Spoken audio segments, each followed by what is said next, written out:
SBA Publications.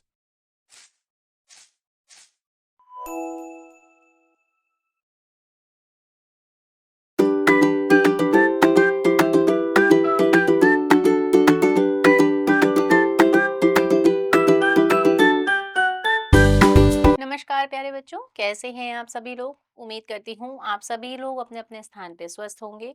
बच्चों, आज हम पढ़ने जा रहे हैं आपका पाठ 19, जिसका विषय है अपठित गद्यांश एवं पद्यांश। अपठित, जो पहले से ना पढ़ा गया हो। गद्यांश, गद्य का अंश, अर्थात ऐसे गद्य का अर्थ जिसे पहले ना पढ़ा गया हो। अपठित गद्यांश पाठ्य पुस्तक से नहीं लिए जाते।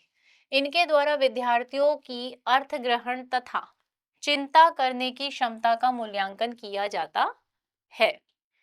इसी योग्यता को और अधिक विकसित करने व सामान्य ज्ञान बढ़ाने के लिए अपठित गद्यांश का अभ्यास करवाया जाता है।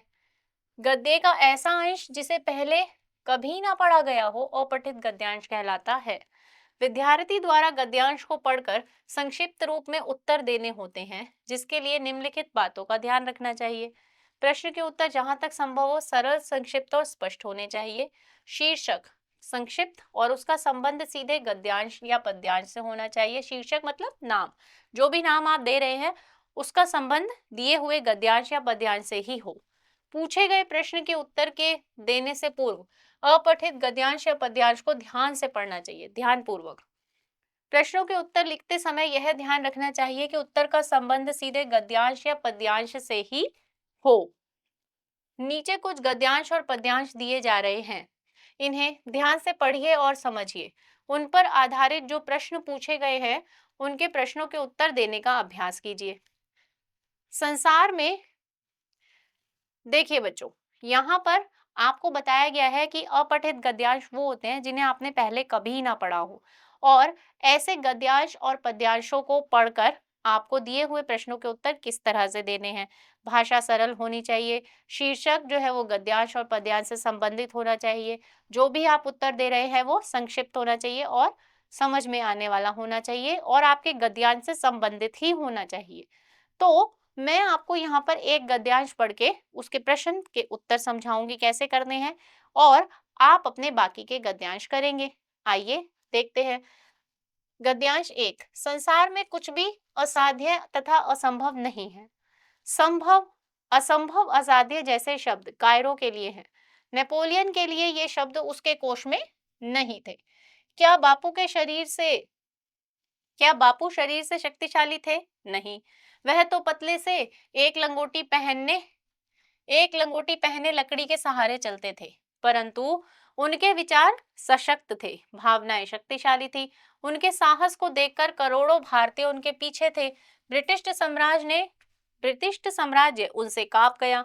अहिंसा के सहारे उन्होंने भारत को स्वतंत्र कराया। यह विश्व के लिए एक अद्वितीय उदाहरण है।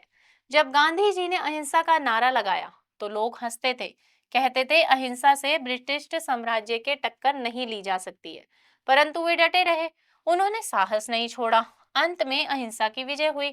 कहते हैं अकेला चना क्या भाड़ फोड़ सकता है? हाँ, फोड़ सकता है यदि उसमें साहस हो। देखिए, अब इनके प्रश्न उत्तर देखिए। नेपोलियन के शब्दकोश में कौन से शब्द नहीं थे? तो यहाँ पर जब भी हम उत्तर देते हैं तो जो हमारे महत्वपूर्ण शब्द होते हैं उनको हम रेखांकित कर देते हैं। जैसे नेपोलियन के शब्दकोश में कौन से शब्द नहीं थे? असंभव और असाध्य। ठीक है, तो इसी से आप उत्तर बना सकते हैं। नेपोलियन के शब्दकोश में असंभव और असाध्य शब्द नहीं थे। बापू ने किन विशेषताओं के बल पर भारत को स्वतंत्र कराया? तो यहाँ पर आप देखिए, उनकी भावनाएं शक्तिशाली, सशक्त विचार और साहस, इन्हीं के बल पर उन्होंने भारत को स्वतंत्र कराया था। तो बापू ने अपने साहस, अपनी शक्तिशाली भावनाओं तथा सशक्त विचारों के बल पर भारत को स्वतंत्र कराया था। उदाहरण देकर सिद्ध करें कि अकेला चना भार फोड़ सकता है। तो यदि मनुष्य में साहस और विचारों में सशक्तता हो तो वह निश्चित रूप से कार्य सिद्ध कर सकता है। इसका उदाहरण कैसे बताया गया हमारे गद्यांश में? महात्मा गांधी जी को लेकर कि महात्मा गांधी जी ने अकेले ही हिंसा का नारा लगाकर ब्रिटिश साम्राज्य से टक्कर लेकर भारत को स्वतंत्र कराया। अब उपयुक्त गद्यांश को शीर्षक कैसे देंगे? इसका शीर्षक आप साहस दे सकते हैं या फिर और क्या दे सकते हैं, साध्य की विजय भी दे सकते हैं। ठीक है, इसी तरह से आपको अपने दिए हुए सभी गद्यांशों को पढ़ना है और समझना है कि किस तरह से यहाँ पर इनके उत्तर आपको दिए हुए हैं। आइए अब हम बढ़ते हैं एक पद्यांश की तरफ।